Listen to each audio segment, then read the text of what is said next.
Just this week, two members of the House of Representatives introduced a new bill that would make significant changes to 401ks, IRAs, and other retirement accounts. I think it has a very good chance of passing in some form next year. It's actually a bipartisan bill, which is unusual in Washington these days, supported by both Democrats and Republicans. I'm going to tell you what's in it today in this video. If you're new to the channel, my name is Rob Berger. I retired from the practice of law in my 40s to run a personal finance blog full-time that I had founded. I then sold that blog 2 years ago and I guess retired again, only to go work for Forbes as a deputy editor a couple of months later. Since then, I've published a book, Retire Before Mom and Dad, and sorry, Mom.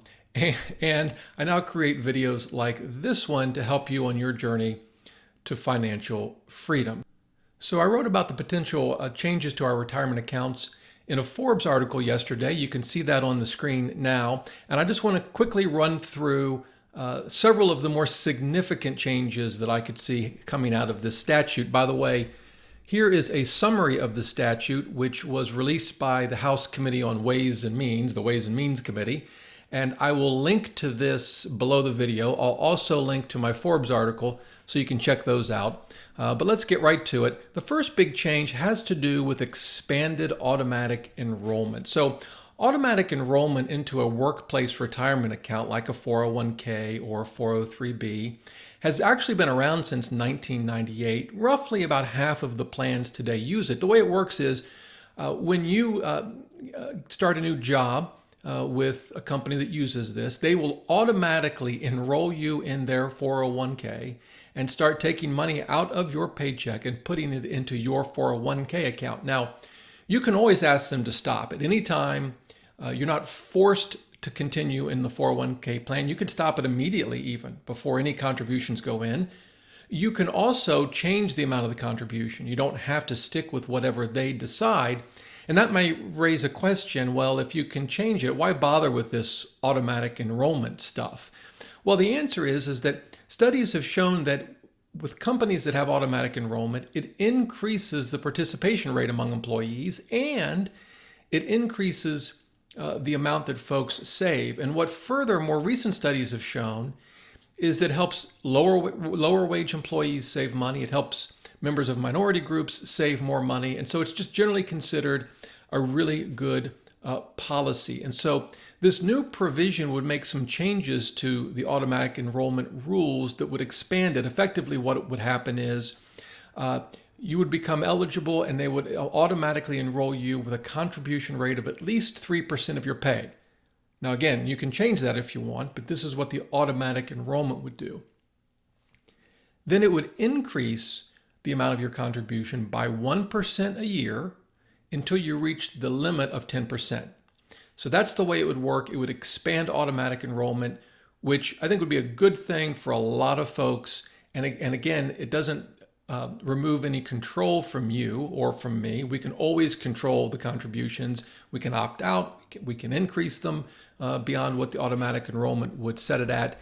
Totally in our control, but this would sort of think of it as sort of the default rule when you start a new job. So that's the first thing. The second thing is it increases something called the Savers Credit, which is a tax credit for sort of low to middle income individuals when they save for retirement. The long and short of it is it would increase the top credit from $1,000 to $1,500. There's also a formula that gets used. Right now it's sort of a tiered structure with different rates. It would simplify all of that. But the big takeaway is that the credit would now go up to $1,500 per person that qualifies. So another way to help folks save for retirement. The third thing, and this is a big deal for those in or nearing retirement. As you know, once you reach a certain age, you are required to take money out of your 401k, IRA, and other retirement accounts each and every year. And in fact, if you don't take out the minimum that you're required to, called a required minimum distribution, you get whacked with a penalty. It can be 50%. I mean, it's like a big deal. You don't want to miss the RMD. Now, it used to be that it kicked in at 70 and a half years of age. In the Secure Act, which was passed a little over a year ago, they bumped it to 72. In this proposal, which some are calling Secure Act 2, they do two things. First of all, they bump it to 75. So now if this passes, required minimum distributions wouldn't kick in until you reach 75 years of age. The second thing is, and I think this is significant for some people, if your total retirement accounts are less than 100,000, you don't have to worry about RMDs at all. They measure it based on December 31st of the year before you turn 75. If you have less than 100 grand total, you wouldn't be subject to RMDs. All right, now up next are some big changes to catch-up limits. Recall that a catch-up limit right now applies to IRAs and 401ks and 403bs, and it applies to folks that are 50 or older. So in other words, folks like me with gray hair. So the way it works, let's start with IRAs. The catch-up amount is $1,000. So you can, in addition to the normal contribution limits of an IRA, which can change from year to year, if you're 50 or older, you could toss another $1,000 on the fire, as I like to call it, for a catch-up contribution. Now, the thing that a lot of people might not know is that with IRAs, the catch-up contribution limit is not indexed for inflation. What does that mean? It never goes up. It's $1,000 today. We could be, I don't know, recording the 1 millionth video in my channel 1,000 years from now, and it would still be $1,000. What this statute would do is say, no, let's start indexing it for inflation, and we'll start that in the year 2022. That's the first thing.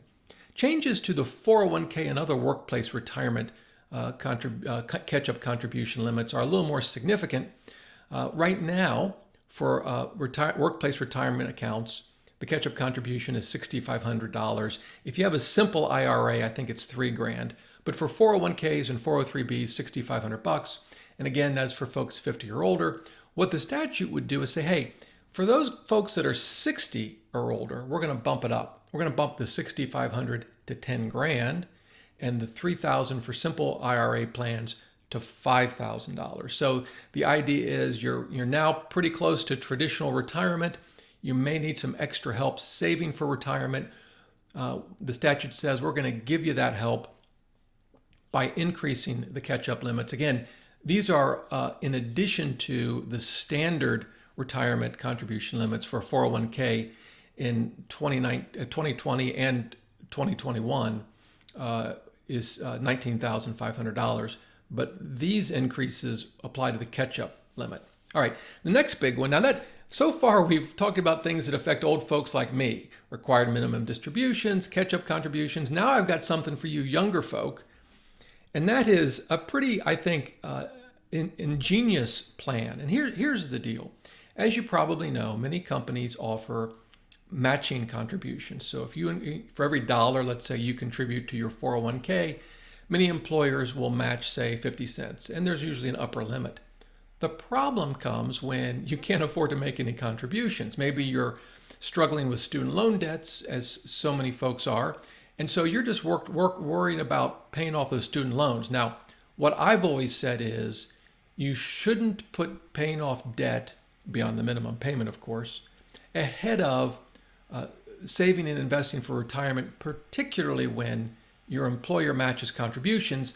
But what this statute would do is pretty unique. What it would say is, in addition to an employer matching contributions employees make to their retirement account, the employer can also match any student loan payments that the employee makes. So if you make $1,000 towards your student loans, a payment towards your student loans, your employer could, let's say 50 cents on the dollar, stick $500 in the 401k plan where you work. So a pretty ingenious way, I think, to help folks who are struggling with student loans and want to focus on paying those down, still get some money through matching contributions into their workplace retirement account. I think a pretty creative idea. Now, there were a host of other changes, which you can see on the screen. I'm not going to go through each of them. They're a little more technical, but you can check them out. And again, I'll leave a link to this article below the video